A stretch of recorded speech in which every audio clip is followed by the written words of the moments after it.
अब ये next question JEE 2019 में electric charges and electric fields वाले चैप्टर में से पूछा गया था। क्वेश्चन है 2 point charges Q1 √10 microcoulomb and Q2 -25 microcoulomb are placed on the x-axis at x equal to 1 meter and x equal to 4 meter respectively.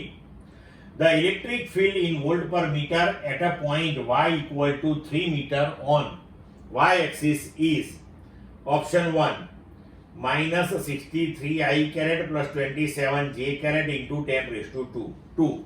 81 I caret minus 81 j caret into 10 raised to 2.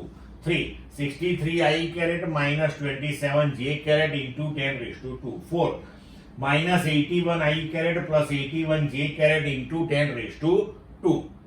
तो अब देखो ये question में दो charge दिए हुए हैं, दोनों चार्ज की पोजीशन भी दी हुई है। हमें इस पोजीशन पे resultant electric field find out करना है। मतलब कि हमें चार्ज Q1 से जो फील्ड मिलता है वो, Q2 से जो फील्ड मिलता है वो दोनों फाइंड आउट करने होंगे। And then after we will take vector summation E1 E2 दोनों का हम समेशन करेंगे, राइट। और यहाँ पे हमें 1/4 pi epsilon 0 9 into 10 raised to 9 लेना है। क्लियर बच्चों? तो अब आगे बढ़ते हैं। तो पहले ये पोजीशंस बनाते हैं। तो देखो x इक्वल टू 0 से x इक्वल टू 1, मतलब कि यहां पे हमने एक चार्ज Q1 रखा, फिर x इक्वल टू 4 मीटर पे यहां पे हमने दूसरा चार्ज रखा। ये दोनों का फील्ड हमें फाइंड आउट करना है यहां पे y इक्वल टू 3 के पास। ठीक है, तो अब पहले हम लेते हैं Q2 वाला चार्ज। ठीक है, तो ये जो Q2 वाला चार्ज है उससे y इक्वल टू 3 के पास जो फील्ड मिलेगा वो कितना है? तो as per equation field that is 1/4 pi epsilon 0 q upon r square. तो Q2 अपॉन r स्क्वायर। तो हमें ये डिस्टेंस जो है r वो लेना पड़ेगा यहाँ। तो पाइथागोरस थ्योरम हम यूज कर सकते हैं। ये 3 है, ये पोर्शन 4 है, तो √3 स्क्वायर प्लस 4 स्क्वायर, तो ये हमारा हो जाएगा r स्क्वायर। 1/4 पाई एप्सिलॉन 0 की वैल्यू रख ली हमने, और Q2 चार्ज जो है उसकी वैल्यू 25 माइक्रोकूलम है, हालांकि वो नेगेटिव है, तो वो हम डायरेक्शन के लिए यूज करेंगे। तो 25 इंटू 10 raised to -6, तो इसको हम सॉल्व करेंगे तो हमें फील्ड मिलेगा 9 into 10 raised to 3 volt per metre. तो अब ये नेगेटिव चार्ज है, तो जो फील्ड आएगा वो ये पॉइंट से चार्ज की डायरेक्शन में आएगा यहां पे। तो अब हम इसके कंपोनेंट अगर लेते हैं, मानो कि ये एंगल θ2 है, तो ये भी θ2 हो गया। तो इसका एक कंपोनेंट यहां पे आएगा और दूसरा कंपोनेंट ये डायरेक्शन में आएगा, राइट। तो ये कंपोनेंट हो जाएगा E2 cos θ2 और ये कंपोनेंट हो जाएगा E2 sin θ2। तो 9 इंटू 10 raised to 3 ये वैल्यू हो गई। cos θ2 वो x डायरेक्शन में है, तो I कैरेट, और E2 sin θ2 बट वो नेगेटिव डायरेक्शन में है, देखो यहां नेगेटिव y में, तो माइनस साइन θ2 j कैरेट। अभी यहां पे हम cos θ ले ले, तो cos θ that is adjacent upon hypo, तो हमारी हाइपो जो है वो हमने यहां कैलकुलेट की है, वो 5 आती है, राइट। तो वो हो गई 4/5, और साइन θ2 ऑपोजिट अपॉन हाइपोटेनस, तो वो हो गई 3/5। तो हमारा यहाँ पे आंसर हो जाएगा 72 I caret minus 54 J caret into 10 raised to 2। ये इसको हमने 9, तो यहाँ 90 अंदर लेके हमने ये कैलकुलेशन किया है और 10⁻², यहाँ मल्टीपल में रखा क्योंकि ऑप्शन में हर जगह पे 10⁻² है, तो ऐसे भी ध्यान रख के कैलकुलेशन करने हैं आपको। ठीक है, अभी E2 मिल गया, अभी E1 पे चलते हैं। ठीक है, चलो तो अब E1 देखते हैं। तो ये हमारा फिगर फिर से, अब अगेन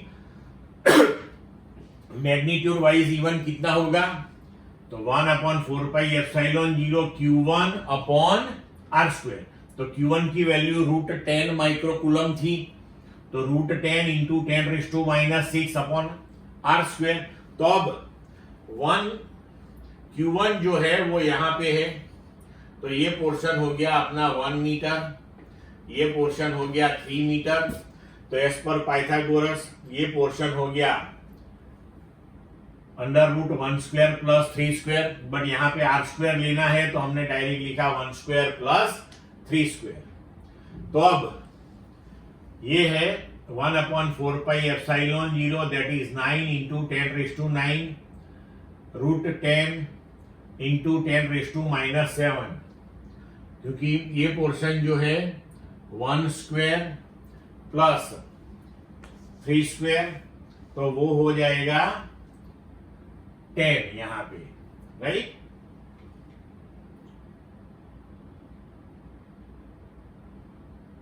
तो वो जो 10 था नीचे उसको हमने ऊपर ले लिया, तो ये 10⁻⁻6 वाला हमने बना लिया यहाँ 10⁻⁻7। तो फाइनल आंसर हो गया अपना 9√10, ये 10⁻⁹ एंड 10⁻⁻7 मिला के हो गया 10⁻²। अब 10⁻² को हम ऐसे चीज रखेंगे। अब ये जो चार्ज है वो पॉजिटिव है, तो उसका फील्ड यहाँ पे आउटवर्ड डायरेक्शन में आएगा, तो उसका एक कंपोनेंट आएगा ये डायरेक्शन में और दूसरा कंपोनेंट आएगा ये डायरेक्शन में। मानो कि ये एंगल θ1 है, तो ये भी θ1 हो जाएगा, तो ये हो जाएगा cos E1 cos θ1 और ये हो जाएगा E1 sin θ1।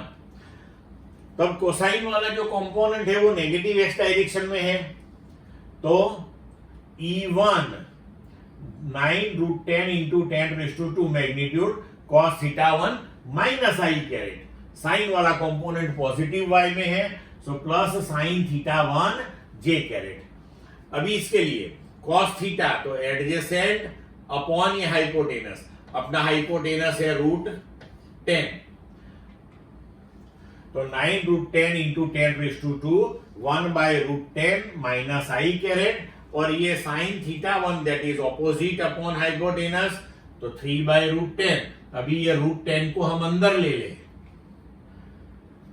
तो √10 कैंसल हो जाएगा, यहां भी कैंसल हो जाएगा, तो 9 into 10⁻² minus I caret plus 3j caret.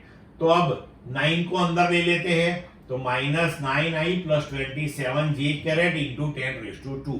तो अब E1 E2 दोनों मिल गए, तो ये पॉइंट पे रिजल्टेंट इलेक्ट्रिक फील्ड जो है वो vector summation of E1 and E2। तो E1 की जो वैल्यू हमने यहाँ पे डिराइव की -9I plus 27j into 10⁻²। E2 की वैल्यू आगे कैलकुलेट की थी 72I carat minus 54j carat into 10⁻²।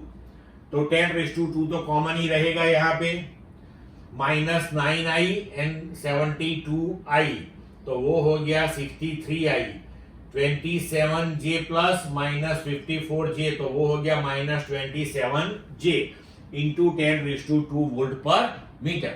तो ऑप्शन के हिसाब से हमारा आंसर जो है वो 63I caret minus 27j caret into 10⁻² volt per metre, यानी कि हमारा ऑप्शन हो जाएगा